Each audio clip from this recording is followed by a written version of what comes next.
Assalamualaikum warahmatullahi wabarakatuh. Perkenalkan, nama saya Muhammad Alif Safarudin, MC1B019018. Mata kuliah perpajakan, dosen pengampu Bapak Wirimi Eka Putra SE MSI. Di sini saya akan menjelaskan tentang timbulnya hutang pajak, penagihan hutang pajak, dan hapusnya hutang pajak. Yang pertama, timbulnya hutang pajak. Menurut paham formal, utang pajak timbul karena perbuatan fiskus, yakni fiskus penerbitan SKP atau surat ketetapan pajak. Dalam contoh di atas, utang pajak si A baru akan timbul sesudah fiskus menerbitkan SKP. Secara ekstrim, si A tidak mempunyai kewajiban membayar pajak penghasilan atau pendapatannya jika fiskus belum menerbitkan SKP. Menurut paham material, utang pajak timbul karena terpenuhinya ketentuan-ketentuan yang disyaratkan dalam undang-undang. Terpenuhinya ketentuan dalam undang-undang tersebut disebut sebagai Tatbestand. Dalam hukum pajak dikenal ada dua ajaran yang mengatur tentang timbulnya hutang pajak, yaitu satu, ajaran formil. Hutang pajak timbul karena dikeluarkannya surat ketetapan pajak oleh fiskus. Sehingga jika belum ada surat ketetapan pajak, maka berarti belum timbul hutang pajak. Ajaran ini diterapkan pada Official Assessment System.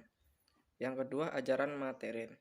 Hutang pajak timbul karena berlakunya undang-undang tanpa diperlakukan suatu perbuatan manusia, asal dipenuhi syarat adanya suatu Tatbestand. Tatbestand ditentukan sendiri dalam undang-undang pajak yang bersangkutan, terdiri dari keadaan, perbuatan, atau peristiwa tertentu yang harus dikenakan pajak. Materi selanjutnya yaitu penagihan pajak. Yang pertama, penanggung pajak adalah orang pribadi atau badan yang bertanggung jawab atas pembayaran pajak, termasuk wakil yang menjalankan hak dan kewajiban pajak menurut peraturan perundang-undangan. Yang kedua, penagihan pajak. Serangkaian tindakan agar penanggung pajak melunasi utang pajak dan biaya penagihan pajak dengan cara menegur atau memperingati, memberitahu surat paksa, mengusulkan pencegahan, melaksanakan penyitaan, penyanderaan menjual barang yang disita. Yang ketiga, biaya penagihan pajak adalah biaya pelaksanaan surat paksa, surat pemerintah penyitaan, pengumuman lelang, pembatalan lelang, jasa penilaian, dan lain-lain sehubung dengan penagihan pajak.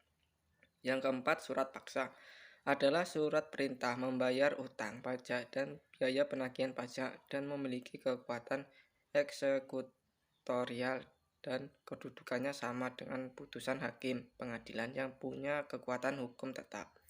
Yang kelima, jurus sita pajak adalah pelaksana tindakan penagihan pajak yang meliputi penagihan seketika dan sekaligus pemberitahuan surat paksa, penyitaan, dan penyanderaan. Yang keenam, penyitaan adalah tindakan jurusita pajak untuk menguasai barang penanggung pajak guna dijadikan jaminan untuk melunasi utang pajak menurut peraturan perundang-undang. Yang ketujuh, lelang. Lelang adalah setiap penjualan barang di muka umum dengan cara penawaran harga secara lisan dan atau tertulis melalui usaha pengumpulan peminat atau calon pembeli. Yang ke-8, pencengkahan adalah larangan yang bersifat sementara terhadap penanggung jawab pajak tertentu. Yang ke-9, penyanderaan adalah pengekangan sementara waktu kebebasan penanggung pajak dengan menempatkan di tempat tertentu. Materi selanjutnya yaitu hapusnya hutang pajak.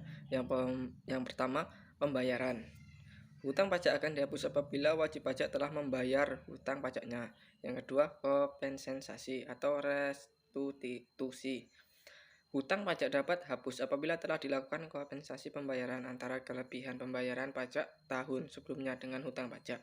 Yang ketiga, kadaluarsa. Hutang pajak akan hapus apabila telah habis masa penagihannya atau 10 tahun setelah SKP KB terbit.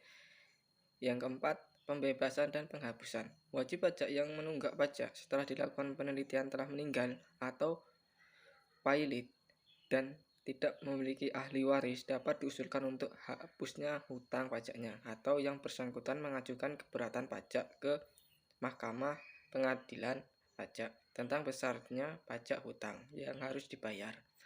Yang ke 5. Penundaan penagihan. Setelah diterbitkan surat keputusan penundaan penagihan, berarti berakhirlah utang pajak meskipun sementara waktu. Yang ke-7, pengecualian. Di sini undang-undang sudah sejak semula sudah mengecualikan baik yang berkaitan dengan subjek maupun objek pajak, subjek pajak.